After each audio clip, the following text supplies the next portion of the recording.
Masayang bati, mga Oferians, bago po tayo magpatuloy, magbibigay lang muna kami ng mahalagang announcement para sa lahat ng taga-subaybay, lalo na sa mga baguhan.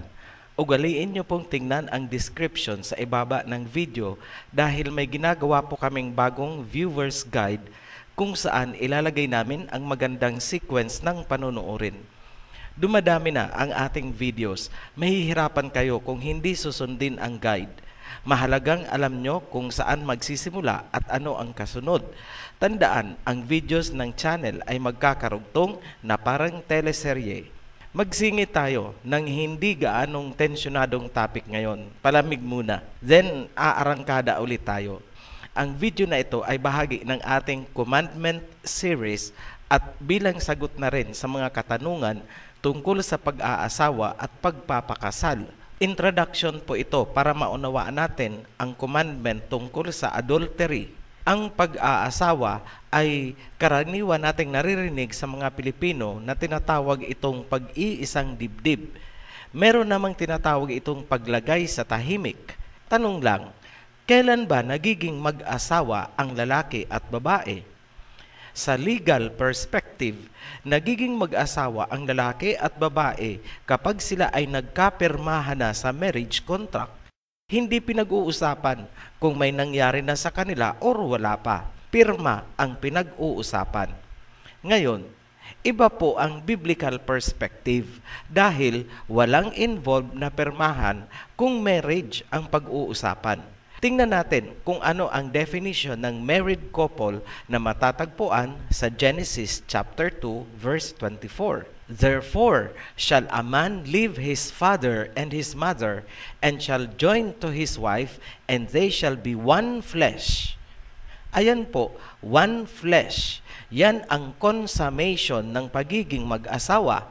Meaning, nagkakaroon ng ganap na pagiging mag-asawa ang babae at lalaki kapag sila ay nagsiping na bilang isang laman. Synthesize natin.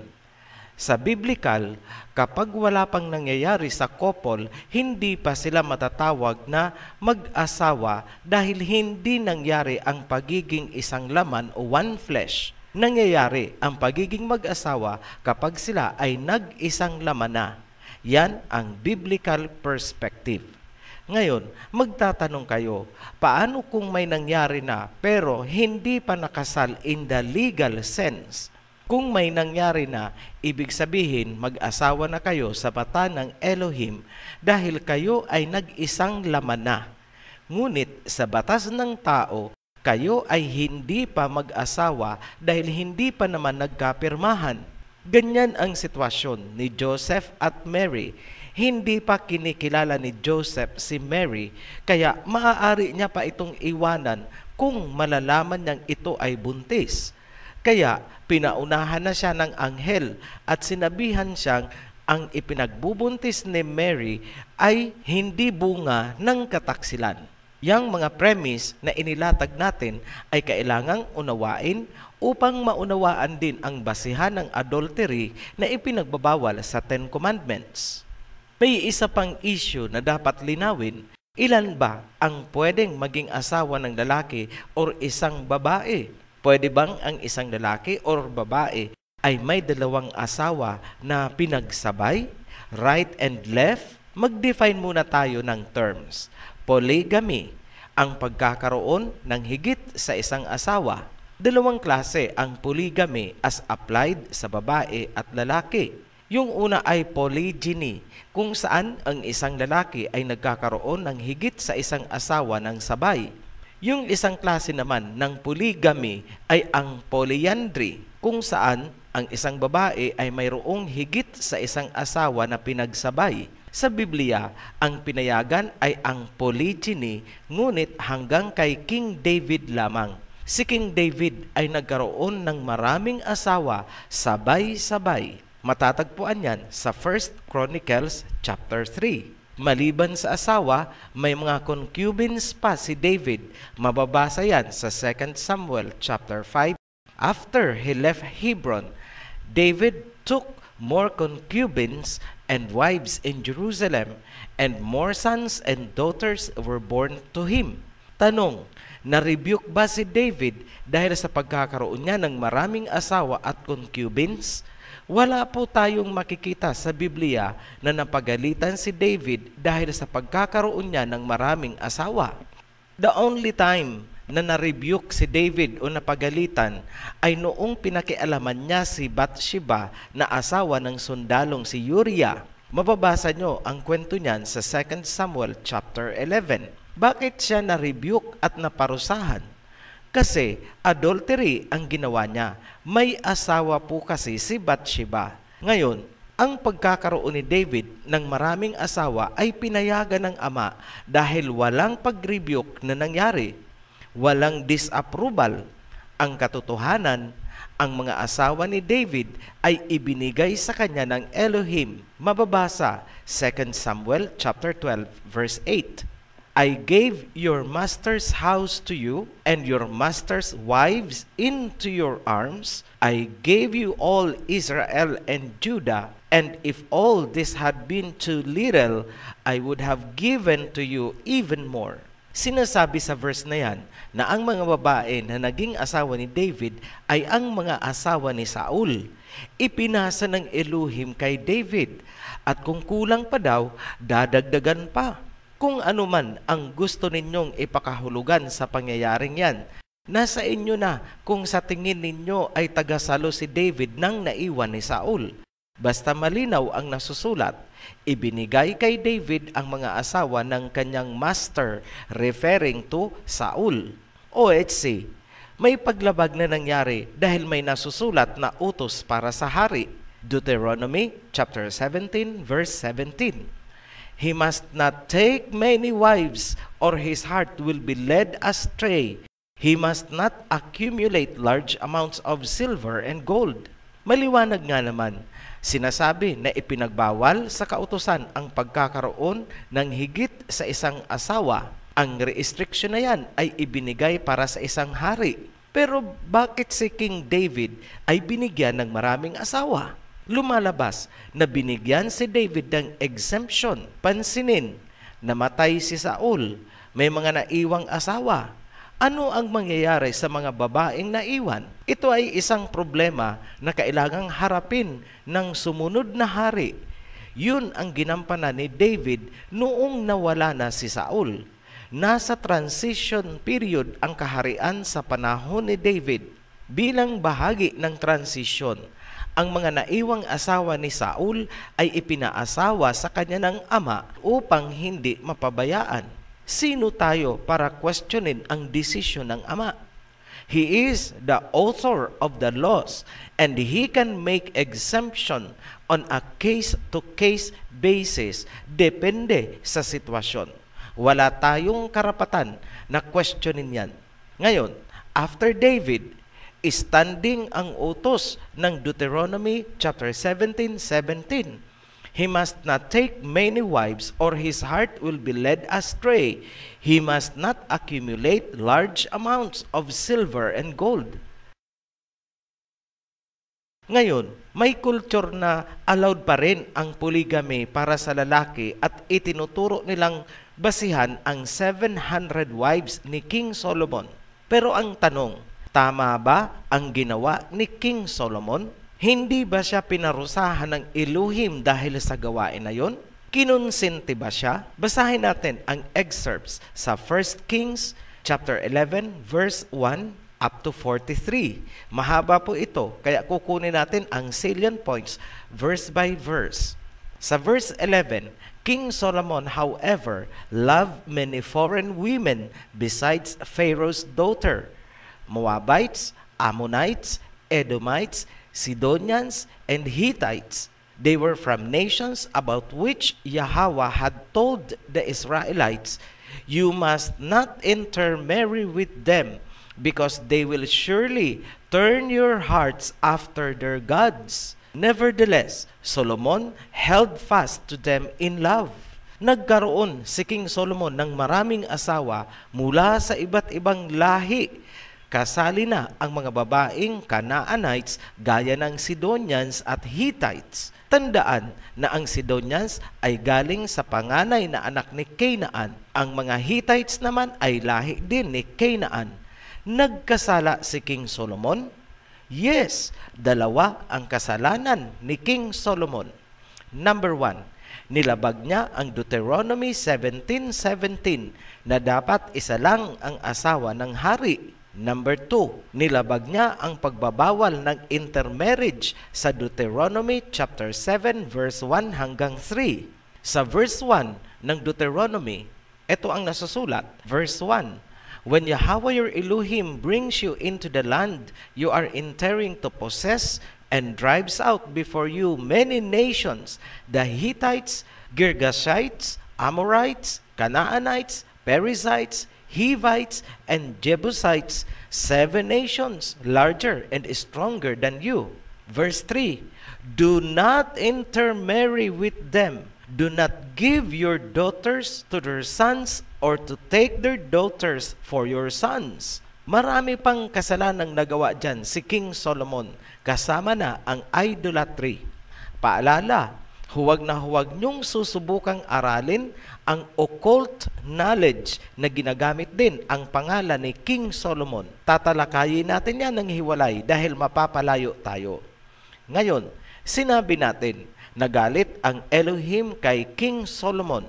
Nasusulat, 1 Kings chapter 11 verse 11 onwards. "So Yahweh said to Solomon, Since this is your attitude, and you have not kept my commandment and my decrees, which I commanded you, I will most certainly tear the kingdom away from you and give it to one of your subordinates. Nevertheless, for the sake of David your father, I will not do it during your lifetime.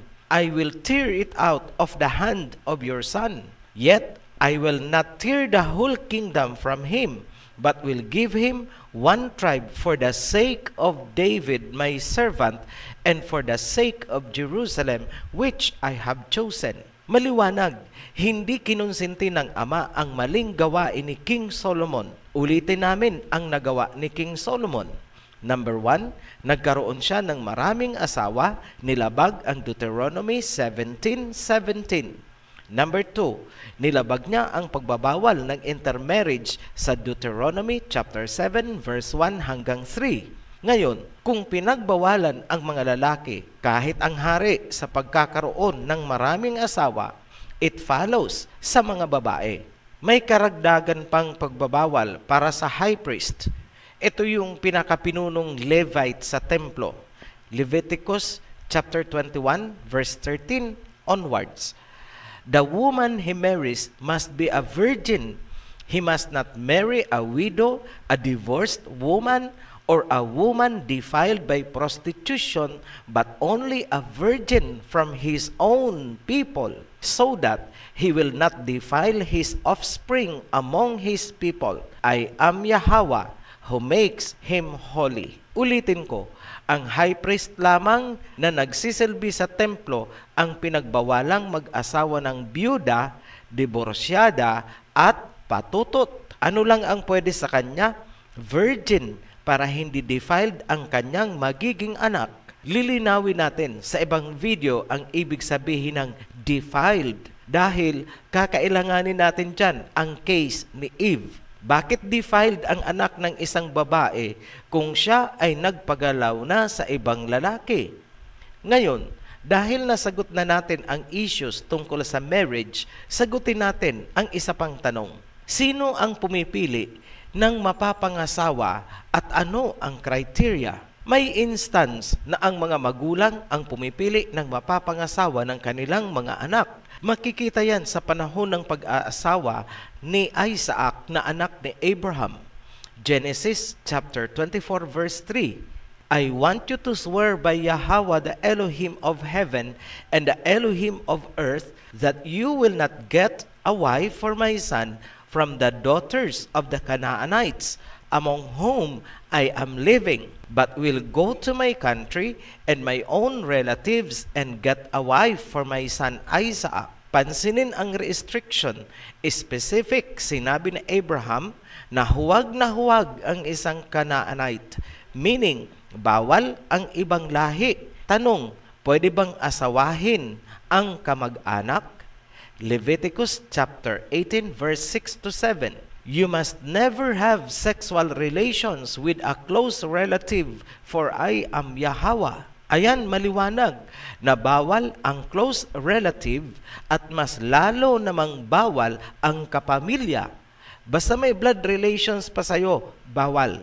Kung hindi pwede ang close relatives, lalo na sa loob ng sariling pamilya. That is a lot of common sense. Pero, may pangyayari ba sa Biblia na pinayagan ng Elohim ang pagniniig sa pagitan ng immediate family member? Tunghayan natin ang case ni Lot at ang kanyang dalawang anak na babae sa Genesis chapter 19 verse 31. One day, the older daughter said to the younger, "Our father is old, and there is no man around here to give us children, as is the custom all over the earth.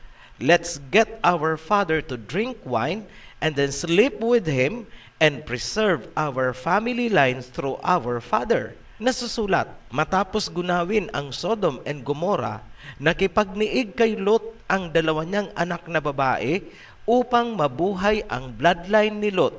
Note, nilasing si Lot ng kanyang dalawang daughter kaya naganap ang pagsisiping na hindi alam ni Lot. Verse 36. So, both of Lot's daughters became pregnant by their father. The older daughter had a son, and she named him Moab. He is the father of the Moabites of today. The younger daughter also had a son, and she named him Ben-Ami. He is the father of the Ammonites of today. Maliwanag, ang Moabites at ang Ammonites ay mula sa dalawang anak na babae ni Lot, at ang ama ng angkan ay si Lot. Tanong, itinuring ba ng amang Elohim na kasalanan ang nangyari? Nagalit ba siya? Kinondina ba at pinarusahan ng Elohim si Lot or ang kanyang mga anak na babae? Critical na pansinin na sa panahong ito, wala pa ang Israel ni Jacob dahil hindi pa isinisilang si Jacob. Ibig sabihin, wala pa ang mga rules tungkol sa pag-aasawa between relatives. Yung nakikita lang nating restriction sa panahong ito ay yung against sa Canaanites. Ngayon, para masagot kung kinundina si Lot at ang kanyang mga anak, mag-pass forward tayo sa panahon na lumabas na ang mga Israelites mula sa Egypt, panahon na ito ni Moses. Pansinin natin ang instruction ng Elohim, Deuteronomy chapter 2 verse 8. So we went on past our relatives, the descendants of Esau, who live in Seir. We turned from the Araba road, which comes from the Elath and Ezion Geber, and traveled along the desert road of Moab. Napadaan ang Israelites sa lugar ng kanilang mga kamag-anak, yung descendants ni Esau na kapatid ni Jacob. Then pakalampas nila doon, Napadaan din sila sa lupain ng mga Moabites. Ito yung descendants mula sa isang daughter ni Lot na naanakan mismo ni Lot. Ituloy natin. Verse 9. Then Yahweh said to me, do not harass the Moabites or provoke them to war, for I will not give you any part of their land. I have given Ar to the descendants of Lot as possession. Maliwanag na legitimate at tinanggap ng Elohim ang mga Moabites bilang lahi ni Lot. Ganon din ang mga Ammonites, tinanggap din ng Elohim at binigyan din ng lupain ayon sa verse 19. Same chapter po. Ibig sabihin, hindi kinundina ng Elohim ang ginawang pakikipagniig ng dalawang daughter ni Lot sa kanilang ama.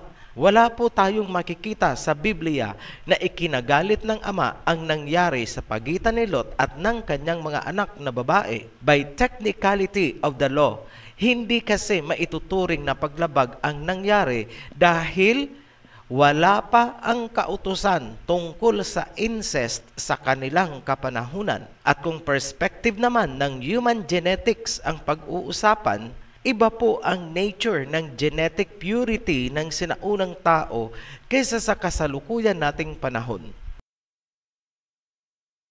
Balikan natin ang selection ng mapapangasawa. Sa panahon ni Abraham, ang magulang ang pumipili ng mapapangasawa ng kanilang mga anak.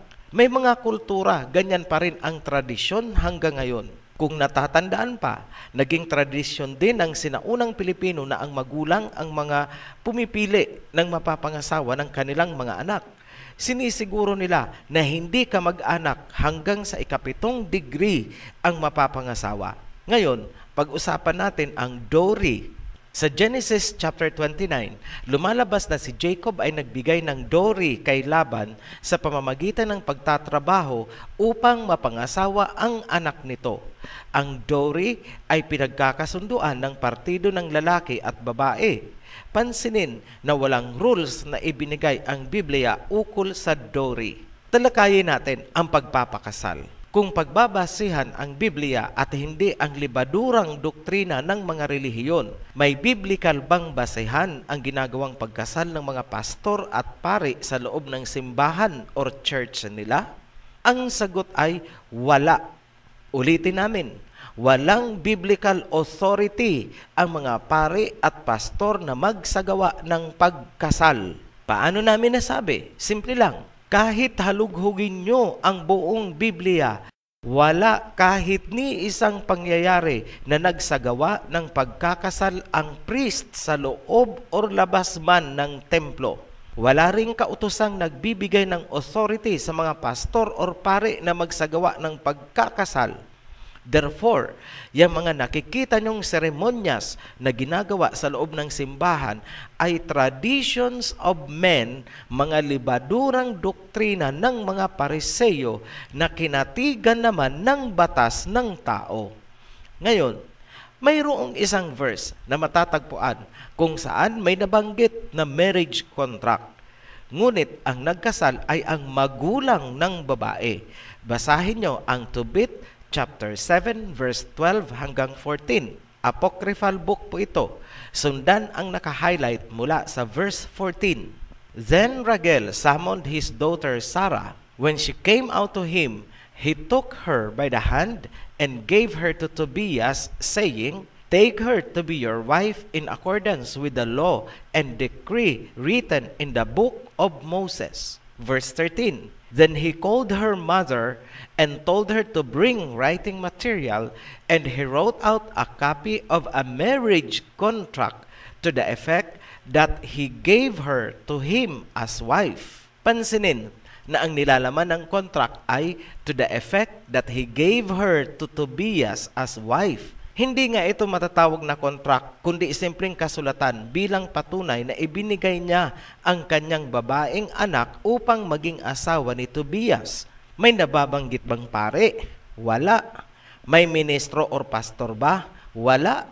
Kailangang pansinin na ang aspetong espiritual sa mga nagaganap na pag-aasawa sa Biblia ay ang basbas ng mga magulang ng ikakasal at hindi ang basbas ng pare, pastor o ninuman. Ang paglisan ng anak mula sa poder ng magulang ay dapat may basbas ng magulang bilang pagtupad sa honor thy father and thy mother ng 10 Commandments. Tungkol naman sa handaan, wala naman pong problema sa wedding feasts o kaya yung mga merrymaking. Kahit sa Bible, gumawa pa ng alak ang Misaya noong kinulang ng alak ang isang kasalan sa Cana. Dahil may legal at social security implications ang kasal, magbibigay kami ng clear-cut statement. Ito yung aming paninindigan. Number 1, hindi namin sinabi na huwag kayong magpakasal.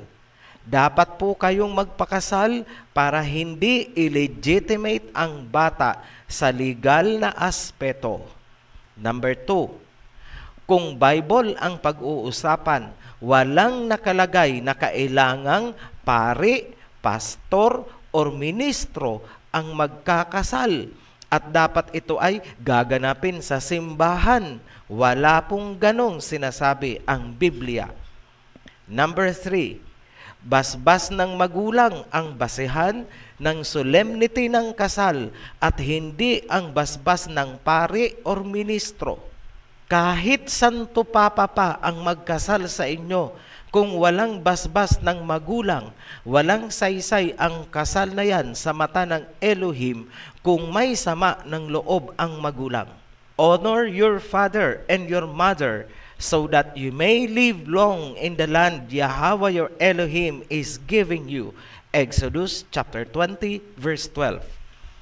Ngayon, kahit simpleng kasalan ang nangyari, ang mahalaga ay ang basbas ng mga magulang.